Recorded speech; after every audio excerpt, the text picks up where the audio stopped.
بسم الله الرحمن الرحيم، والصلاة والسلام على أشرف المرسلين سيدنا محمد وعلى آله وصحبه وسلم أجمعين. أهلا وسهلا بكم في فيديو تحذيري من النصابين والسماسرة اللي متواجدين على السوشيال ميديا. رجاء يا جماعة ما تنسقوش وراء أي إعلان يكون مكتوب فيه يوجد وظائف ومتوفر وظائف، وهو مش حاطط لك داتا كاملة عن الإعلان أو عن الوظيفة اللي هو بيعلن عنها. بيعمل اعلان، وبعد كده حضرتك بتسأل، بتقول الاعلان ده ايه وفين والوظيفة دي فين، وتسيب رقم تليفونك ومش عارف ايه. بعد كده بيجي يرجع بعد كده يقول لك تعالى لي خاص. اول ما بيقول لك تعالى لي خاص اعرف ان ده نصاب.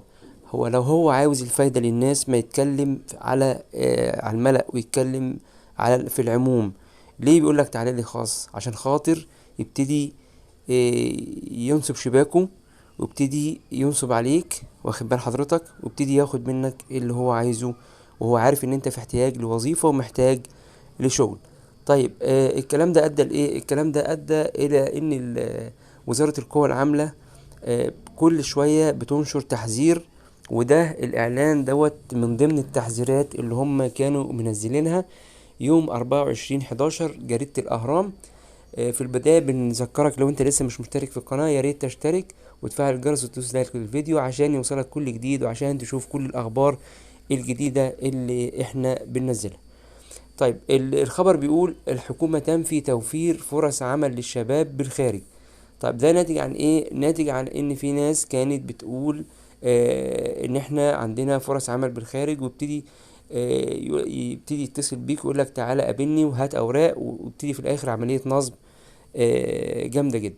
مبدئيا اي شركة توظيف او اي شركة سفريات بتبقى واخدة موافقة، ويبقى مكتوب في الاعلان بتاعها موافقة رقم كذا وتصريح رقم كذا. طيب الخبر كان كتبه الاستاذ شريف احمد شفيق، بيقول نفى المركز الاعلامي لمجلس الوزراء ما تداولته بعض المواقع الالكترونية بشأن اعلانات منسوبة لوزارة القوى العاملة تزعم توفير فرص عمل للشباب بشركات خارج مصر.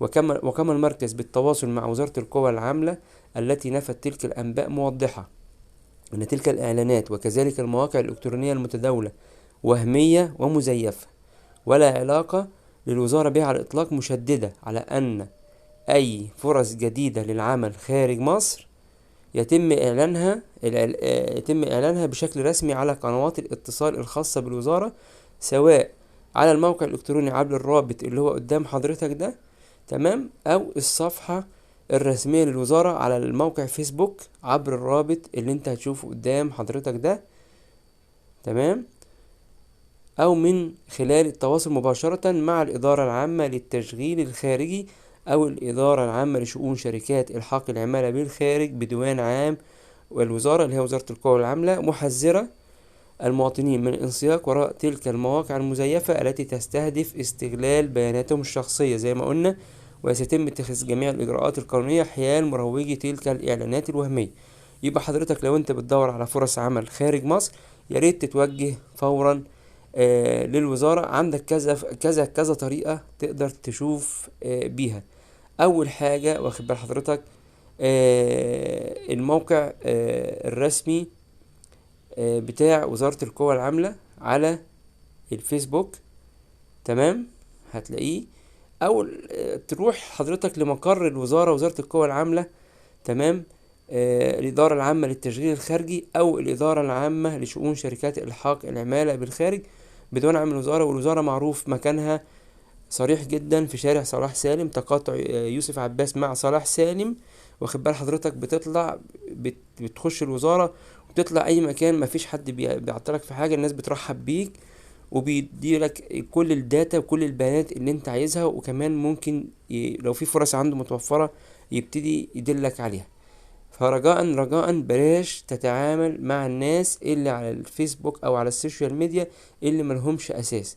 في جهات رسمية او في اماكن رسمية تقدر تشوف فرص العمل فيها، عشان محدش ينصب عليك ويبتدي ياخد كل مدخراتك. في النهاية بنتمنى لكم التوفيق ان شاء الله. تابعونا باستمرار عشان تشوفوا كل جديد. شكرا لكم والسلام عليكم ورحمة الله وبركاته.